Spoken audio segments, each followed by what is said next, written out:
Hello my dear students.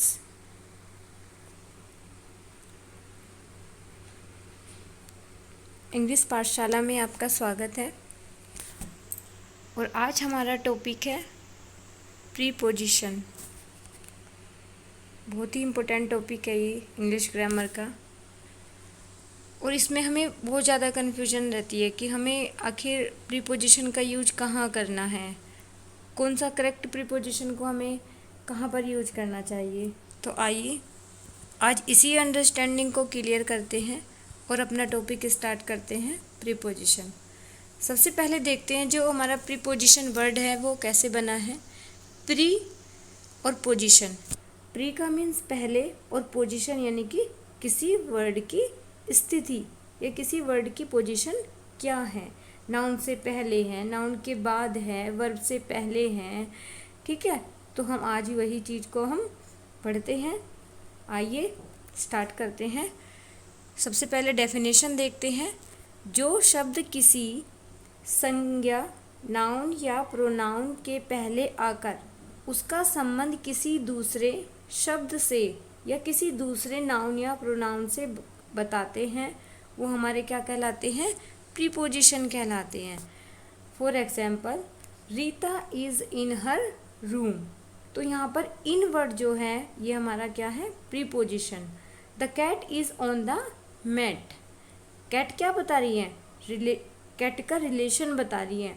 कौन बता रहा है, ओन बता रहा है। कैट का जो रिलेशन है वो किसके साथ है, मैट के साथ। सी केम फ्रॉम कोलकाता। फ्रॉम हमारा प्रीपोजिशन है। She was under the fan. तो अंडर हमारा है प्रीपोजिशन। ठीक है फ्रेंड, आई होप आपको इतना समझ आया है। नेक्स्ट है हमारा काइंड्स ऑफ प्रीपोजिशन। तो there are 4 types of preposition. Simple preposition वे शब्द जो प्रीपोजिशन जो in, on, to, at, of, by, for, with इन, ये हमारे क्या कहलाते हैं, ये सिंपल प्रीपोजिशन कहलाते हैं। ये हमारे सिंपल प्रीपोजिशन होते हैं। डबल प्रीपोजिशन वे होते हैं जो 2 सिंपल प्रीपोजिशन से मिलकर बनते हैं। मान लो जो सिंपल से ही बने हैं, मैं बोलूँ इन टू, तो किससे बना है, इन और टू से मिलकर बना है। ऑन टू, अप और ऑन, विद और इन, ये हमारे सिंपल प्रीपोजिशन से मिलकर बने हैं, इसलिए इनको क्या कहते हैं, हम डबल प्रीपोजिशन कहलाते हैं। कंपाउंड प्रीपोजिशन हमारे वे होते हैं जो किसी एडवर्ब से पहले या बी लगाने के से बनते हैं, जैसे cross, about, between, before, beside, ये सब हमारे क्या होते हैं, ये हमारे कंपाउंड प्रीपोजिशन होते हैं।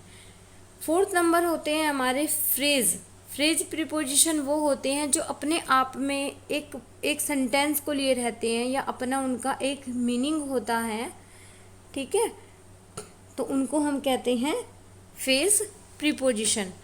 ठीक है, for example, according to, in spite of, in front of, in order to, on account of, due to, with reference to, for the sake of, along with, because of। तो ये preposition हमेशा एक साथ ही use होते हैं, एक pair में use होते हैं। यानी कि आपने अकॉर्डिंग यूज कर लिया, टू आपने यूज ना किया हो, इंस्पाइट यूज कर लिया, आपने इन या ऑफ ना यूज किया हो, तो ऐसा नहीं होता, क्योंकि इनका अपना एक मीनिंग होता है, इसलिए हम इनको कहते हैं फ्रेज प्रीपोजिशन।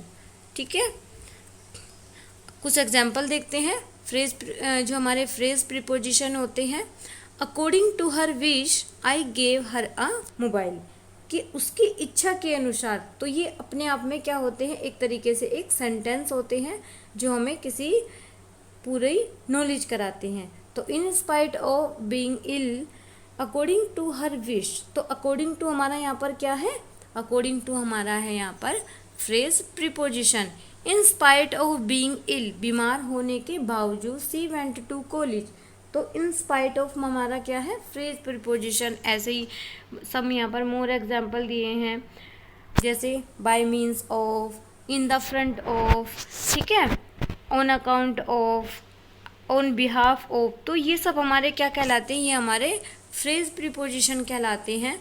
आइए अब हम देखते हैं प्रीपोजिशन की जो हमारी पोजीशन क्या होती है। तो प्रीपोजिशन की हमारी पोजीशन होती है, जैसे कि कभी कभी जो हमारे प्रीपोजिशन होते हैं वो हमारे सेंटेंस के या हमारे जो वर्ड होता है, नाउन होता है, प्रोनाउन होता है, वो हमारे स्टार्टिंग में भी आ सकते हैं, मिडल में भी आ सकते हैं और लास्ट में भी आ सकते हैं। यानी कि इनकी जो हमारे प्रीपोजिशन होते हैं उनकी भी पोजीशन फिक्स नहीं होती है, वो कहीं पर भी आ सकते हैं। For example, Benazir came from London, तो यहाँ पर ये कहाँ आया है, ये सेंटेंस के, देखो सेंटेंस के मिडल में आया है यहाँ पर फ्रॉम। फिर what are you looking for, तो यहाँ पर ये सेंटेंस के लास्ट में आया है। Besides apple we ate mangoes, तो बिसाइड यहाँ पर कहाँ आया है, सेंटेंस के स्टार्टिंग में आया है। तो हमारे जो प्रीपोजिशन होते हैं वो स्टार्टिंग में भी आ सकते हैं, मिडल में भी आ सकते हैं और लास्ट में भी आ सकते हैं। ठीक है फ्रेंड, प्रीपोजिशन प्राय उन शब्दों से पहले आते हैं जो जिसका वो रिलेशन बताते हैं। ठीक है, मान लो हमने पढ़ा था एक sentence, the cat is sit on the mat, तो कैट का रिलेशन किससे बताया जा रहा था, मैट का। तो मैट का रिलेशन हम कैट से रिलेट कर रहे थे, तो मैट से पहले आया था, क्या आया था हमारा, मैट से पहले ओन आया था। ठीक है, तो ये जिसके बारे में बताते हैं ये हमेशा उसके पहले आते हैं। जैसे कविता हैज़ कम बाय ट्रेन, तो यहाँ पर बाय ट्रेन का रिलेशन किससे बताया जा रहा है, कविता से बताया जा रहा है। He kills a snake with stick, तो भाई स्नैक को किससे मारा गया, स्टिक से मारा गया, तो स्टिक हमारा यहाँ पर हुआ प्रीपोजिशन, सॉरी रिलेटिव, जो हमारा रिलेटिव नाउन है वो हुआ। लेकिन निम्न दशाओं में हम इसको प्रीपोजिशन को हम अंत में भी रख सकते हैं। जैसे what is she crying for, कि भाई वो किसके लिए रो रही है। What are you looking at, कि तुम क्या देख रहे हो। Which train will she go by, कि भाई कौन सी ट्रेन चली गई होगी, है ना। प्रीपोजिशन का ऑब्जेक्ट यदि रिलेटिव प्रोनाउन हो, आपने दैट बहुत सी जगह पढ़ा होगा, तो वो भी क्या होता है, दैट भी हमारा एक प्रीपोजिशन होता है जो हमारा क्या कर रहा है, सेंटेंस को रिलेट कर रहा है, यानी कि एक सेंटेंस को दूसरे सेंटेंस से रिलेट करता है। लेकिन ध्यान रखना आएगा किसी नाउन या प्रोनाउन के मिडल में ही। ठीक है, this is the mobile that I was looking for, है ना। नेक्स्ट है हमारा this is the girl that we were talking about, तो हमारा यहाँ पर जो आया है दैट गर्ल और वी के बीच में आया है, मोबाइल और आई के बीच में आया है हमारा, तो ये हमारे क्या कहलाते हैं, ये हमारे रिलेटिव प्रीपोजिशन कहलाते हैं। ओके, जब रिलेटिव प्रोनाउन छुपा होता है, जैसे whom है, दैट है, तो वहाँ पर भी जो हमारा प्रीपोजिशन होता है वो लास्ट में आता है। जब प्रीपोजिशन का कोई ऑब्जेक्ट क्या हो, इन्फिनिटिव हो, तो वहाँ पर हमारा प्रीपोजिशन सेंटेंस के स्टार्टिंग में भी में ना आकर मिडल में आता है। मिडल में तो हमारा इन्फिनिटिव टू आता है, लेकिन सेंटेंस के लास्ट में हमारा क्या आता है, प्रीपोजिशन आता है। जैसे this is a beautiful house to live in हमारा क्या है, यहाँ पर मेन प्रीपोजिशन है, और जो टू लिव है ये हमारा इन्फिनिटिव है हमारा। She has a beautiful house to live in, तो यहाँ पर टू हमारा क्या है, इन्फिनिटिव, एंड इन हमारा क्या है, प्रीपोजिशन। ठीक है, आई होप आपको अंडरस्टैंडिंग क्लियर है। नेक्स्ट है हमारा, कभी कभी हम किसी चीज़ को एम्फसाइज करने के लिए, हम किसी चीज़ के ऊपर जोर देने के लिए किसका यूज करते हैं, प्रीपोजिशन का। और वो प्रीपोजिशन हमारा कहाँ रखा जाता है, जिस पे हम क्या दे रहे हैं, जोर दे रहे हैं, उसके लास्ट में रखा जाता है, यानी कि उस वर्ड के बाद रखा जाता है। जैसे Gandhi ji was famous to all world over, तो गांधी जी फेमस थे कहाँ पर, भाई ऑल वर्ल्ड में थे। तो ओवर यहाँ पर किस लिए आया, कि हम इसको एम्फसाइज कर रहे हैं, कहाँ पर फेमस थे, वर्ल्ड ओवर में, है ना। Our rights we will fight for, कि अपने अधिकारों के लिए हम लड़ेंगे। तो यहाँ पर किसके लिए, भाई अधिकारों के लिए क्या कर रहे हैं, फाइट कर रहे हैं। तो फॉर हमारा यहाँ पर क्या कर रहा है, एम्फसाइज को शो कर रहा है। ट्रांजिटिव वर्ब तथा उसके ऑब्जेक्ट के बीच भी कभी भी कोई प्रीपोजिशन नहीं आता, यानी जो वर्ब अपने साथ टू लेती हैं उनके साथ कभी भी कोई सेंटेंस को या रिलेट करने के लिए कभी भी आप प्रीपोजिशन का यूज नहीं करोगे। ठीक है, आइए अब हम देखते हैं करेक्ट यूज ऑफ प्रीपोजिशन।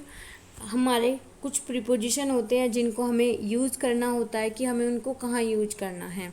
इन हमें कहाँ पर यूज करना होता है, तो इन की पोजीशन होती है कि कोई चीज़ रुकी हुई है, कोई चीज़ें स्थिर हैं, तो वहाँ पर हमें किसका यूज करना होता है, इनका।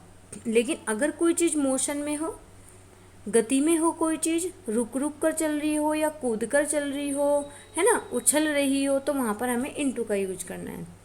For example, he is in the room, तो इन हमारा जो है यहाँ पर क्या है, क्योंकि रूम क्या है, यहाँ पर एक स्टैटिक चीज़ है, वो स्थिर है, स्टेट है, इसलिए हमने यहाँ पर इन का यूज किया है। लेकिन सी केम इनटू द रूम, अब केम यानी कि वो कहाँ है, वो मोशन में है, इसलिए हमने कहाँ पर एंटर किया, उसने रूम के अंदर, है ना, तो इसलिए हमने यहाँ पर इनटू का यूज किया। The boy jump into the river, अब देखो भाई बॉय खड़ा खड़ा थोड़ी ना जंप कर गया होगा, उसने थोड़ा बहुत मोशन किया होगा, तभी तो वो रिवर में जंप किया उसने। ठीक है, इनटू रूप या अवस्था के साथ भी हम इसका यूज करते हैं। जैसे जब हम किसी चीज़ को एक अवस्था से दूसरी अवस्था में, एक स्टेट से दूसरी स्टेज में हम उसको चेंज करते हैं, तो भी हम इनटू का यूज करते हैं। For example, translate the story into English, she burst into tears. ठीक है, the rain change into snow, तो यहाँ पर क्या हो रही है, पोजीशन चेंज हो रही है, जिसके कारण हम किसका यूज करते हैं, इनटू का यूज करते हैं। अब हम देखते हैं ऑफ का यूज हम कहाँ करते हैं। तो ऑफ हमें क्या बताता है, या तो हमें रिलेशन बताता है या फिर हमें उसकी क्वालिटी को बताता है कि वो जो नाउन है या वो प्रोनाउन है वो उसमें क्या क्वालिटी है। For example, she is principal of our college, तो उसकी क्या क्वालिटी है कि वो प्रिंसिपल हैं, इसलिए हमने यहाँ पर क्या यूज किया है, ऑफ का यूज किया है। He is a man of principle, है ना, तो ऑफ है हमारा, और ये वाला ऑफ, तो ऑफ का यूज हमें कहाँ करना है, एक तो रिलेशन के लिए करना है और दूसरा हमें क्वालिटी के लिए यूज करना है। ऑफ का यूज हम कहाँ करते हैं, दूर के लिए। ठीक है, the cat jumped off the table, यानी कि उससे दूर हो गई, उससे अलग हो जाना। ठीक है, सी इज ऑफ ड्यूटी नाउ, तो अलग है, जो चीज़ किसी से अलग हो जाती है तो वहाँ पर हम किसका यूज करते हैं, ऑफ का यूज करते हैं। ऑन का यूज हम वहाँ पर करते हैं जैसे कोई चीज़ स्थिर है ना, स्थिर है और स्टेट रखी हुई है लेकिन ऊपर है। ठीक है, ऊपर है तो हम किसका यूज करेंगे, ऑन का यूज करेंगे। लेकिन अगर वही चीज़ गतिमान है या चल रही है, किसके केस में, इन और इनटू के केस में, बस वही कहानी याद रखनी है आपको। भाई ऑन जहाँ पर स्थिर थी कोई चीज़, ठीक है, रखी हुई थी, वहाँ पर हमने इनका यूज किया था। लेकिन कोई चीज़ अगर मोशन में थी, गति में थी, तो वहाँ पर हमने इनटू का यूज किया था। और ऐसे ही आपको यहाँ पर ऑन और अपॉन का यूज करना है। जैसे the book is on the table, भाई ऑन द टेबल यानी कि उससे टच हैं। ठीक है, लेकिन अगर बोलूँ मैं the cat jumped upon the table, अब वो उससे टच होके थोड़ी ना गई है, उससे ऊपर होके गई है, तो यहाँ पर हमने किसका यूज किया है, अपॉन का यूज किया है। ठीक है, आई होप आपको ये भी समझ आया होगा। नेक्स्ट है हमारा बिहाइंड। तो बिहाइंड का यूज हमें कहाँ करना होता है, बिहाइंड जैसे एकदम पीछे किसी चीज़ के, है ना, भाई सी सिट्स बिहाइंड मी, कि वो मेरे जस्ट पीछे बैठा है, तो इसलिए मैंने यहाँ पर किसका यूज किया है, बिहाइंड का। लेकिन आफ्टर का यूज हम बाद में करते हैं, या फिर टाइम के रिलेशन में यूज करते हैं हम आफ्टर का। ठीक है, अब आ जाओ एट और इनमें क्या डिफरेंस होता है। तो एट का यूज हम कहाँ करते हैं, एट प्रीपोजिशन हमारा जैसे कोई छोटा प्लेस है, छोटा प्लेस का नेम है, किसी विलेज का नेम है, या टाउन का नेम है, या छोटी सिटी का नेम है, वहाँ पर हमें एट का यूज करना है। लेकिन अगर कोई फेमस भी ना हो, कोई कंट्री का नेम हो, या फिर कोई स्टेट का नेम हो, या फिर कोई बिग सिटी का नेम हो, या कोई, है ना, फेमस सिटी का नेम होता है, तो वहाँ पर हम इन का यूज करते हैं। ये आपको ध्यान रखना है, ये इम्पोर्टेंट है। एट और इन का यूज़ तो बहुत इम्पोर्टेंट होता है ना, ये एग्ज़ाम में भी आता है। तो लेकिन आपको एक चीज़ और ध्यान रखनी है, she lives at Saraswati Nagar इन मेरठ। अब यहाँ पर हमने इन दोनों को यूज कर लिया, तो शास्त्री नगर में यानी कि कोई छोटा प्लेस है, और इन मेरठ, मेरठ क्या है, एक फेमस सिटी है, एक बिग सिटी है, इसलिए हमने यहाँ पर इसके साथ इन का यूज किया है। आई होप आपको ये समझ आया। अब जब एक ही वाक्य में दो नाउन दिए होते हैं छोटे से स्थान के लिए, यानी कि जो छोटा प्लेस होता है उसके लिए हम एट का यूज करते हैं, और जो बड़ा प्लेस होता है उसके लिए हम इन का यूज करते हैं, जैसे हमने अभी ऊपर वाले सेंटेंस में किया है। नेक्स्ट है हमारा बिटवीन और अमंग। जब हम किसी चीज़ को दो व्यक्तियों के बीच में या दो प्राणियों के बीच में डिवाइड करते हैं तो हम यहाँ पर बिटवीन का यूज करते हैं। लेकिन अगर दो से ज़्यादा लोगों के बीच कोई चीज़ डिवाइड हो रही है या किसी चीज़ की शेयरिंग हो रही है दो से ज़्यादा लोगों के बीच, तो वहाँ पर हमें अमंग का यूज करना होता है। For example, divide the apples between Payal and Anjali. तो यहाँ पर जो पायल और अंजलि है ये दो ही मेंबर्स है, इसलिए हमने यहाँ पर किसका यूज किया है, बिटवीन का। लेकिन he divided his property among all his son, है ना, तो उसने अपनी प्रॉपर्टी को अपने सभी बेटों में क्या कर दिया, डिवाइड कर दिया। तो अमंग का यूज हमने क्या पर किया। अब यहाँ पर कोई काउंटिंग नहीं दी है भाई, वो 4 भी हो सकते हैं, 5 भी हो सकते हैं, 3 भी हो सकते हैं, ठीक है। तो अमंग का यूज हमें किसमें, दो से ज़्यादा लोगों के बीच करना है, और बिटवीन का हमें सिर्फ दो के बीच में जब कोई चीज़ डिवाइड होती है। बिसाइड का मतलब होता है बराबर में या बगल में, सी सिट्स बिसाइड मी। लेकिन जो बिसाइड्स होता है वो उसका मीन्स होता है अतिरिक्त या उसके अलावा भी। For example, Savita seat beside me, कि सविता मेरी बगल में बैठी है। लेकिन बिसाइड्स एप्पल दे एट ऑरेंजेस, है ना, उन्होंने किसके अलावा, भाई एप्पल के अलावा उन्होंने क्या खाए, ऑरेंज भी खाए, ठीक है। आइए अब देखते हैं ओवर का मीन्स वही ओवर और अबाव आपको याद रखना है। ओवर मीन्स होता है जब कोई चीज़ उसके जस्ट ऊपर रखी हो, यानी कि उसने छुआ नहीं है। जैसे फैन है भाई, फैन कहाँ होता है, जो हमारा रूम होता है उसकी छत पर फैन होता है ना, लेकिन उसने उस स्थिति को टच नहीं किया, है ना, तो ओवर। जैसे हम स्काई को ले सकते हैं, ओवर द अर्थ, है ना, तो भाई इसके लेकिन अर्थ को टच नहीं करता स्काई, तो हम वहाँ पर ओवर का यूज करते हैं। अबाव बिना स्पर्श किए हुए उस स्थिति को प्रकट करता है, लेकिन ठीक न हो पर उसके ऊंचाई को प्रकट करता है कि वो उसके ऊंचाई के बराबर हो सकता है। जैसे a fan is running over the head, लेकिन भाई हेड से टच थोड़ी ना है हमारा जो फैन है, तो यहाँ पर हमने ओवर का यूज किया, लेकिन जस्ट ऊपर है। An aeroplane is flying above the hills, hill के चारों तरफ है तो ऊपर, लेकिन वो उसके चारों ओर फैला हुआ है, कौन, एरोप्लेन। तो आपको ये भी समझ आया होगा कि ओवर का यूज हमें कहाँ करना है, तो ओवर का जस्ट ऊपर होता है, और लेकिन अबाव का जो यूज होता है वो उसके चारों ओर के रिलेशन में होता है, ठीक है। नेक्स्ट है हमारा टिल और बाय। टिल का मीन्स होता है किसी अनिश्चित समय के लिए, लेकिन जो हमारा बाय होता है वो हमारे निश्चित समय के लिए हम उसका यूज करते हैं। जो काम मैंने अगर आज बोला है तो मुझे आज ही करना है। अगर मैं उससे बोलूँ 2 दिन, अब यहाँ पर जो 2 दिन है वो मेरे निश्चित नहीं है ना, तो इसलिए हम टिल का यूज अनिश्चित समय के लिए और बाय का यूज हम निश्चित समय के लिए यूज करते हैं। For example, we will wait till now. अब यहाँ पर दोपहर तक वेट करेंगे, लेकिन यहाँ पर टाइम फिक्स नहीं है। नेक्स्ट है देखो, the train will arrive by 7 PM, भाई 7 बजे तक आ ही जाएगी ट्रेन, ठीक है।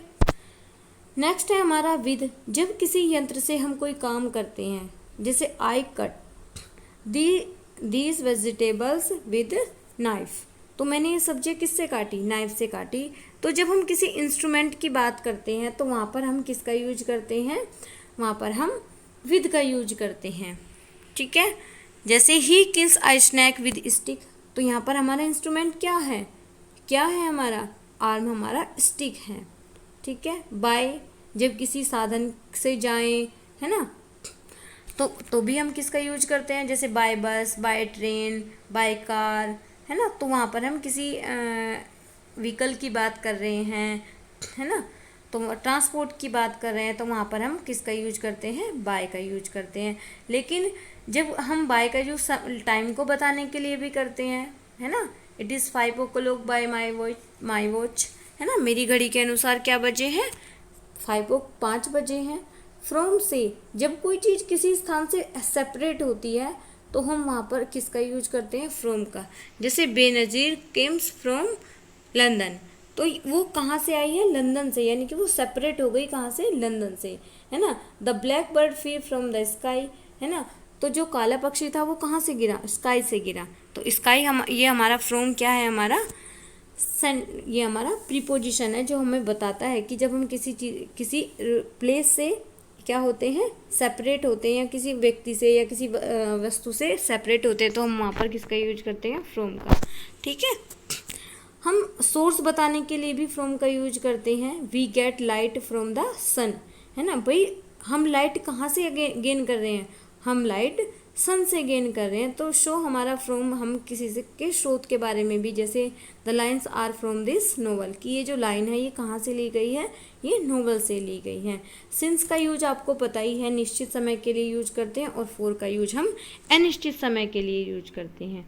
ठीक है फ्रेंड, आई होप आपको ये वीडियो पसंद आया होगा, और आज के लिए इतना ही। हम नेक्स्ट क्लास में भी कुछ प्रीपोजिशन पढ़ेंगे, और आई होप आप वेट करोगे वीडियो का। Thank you for watching. ज़्यादा से ज़्यादा शेयर करना, सब्सक्राइब करना और लाइक करना।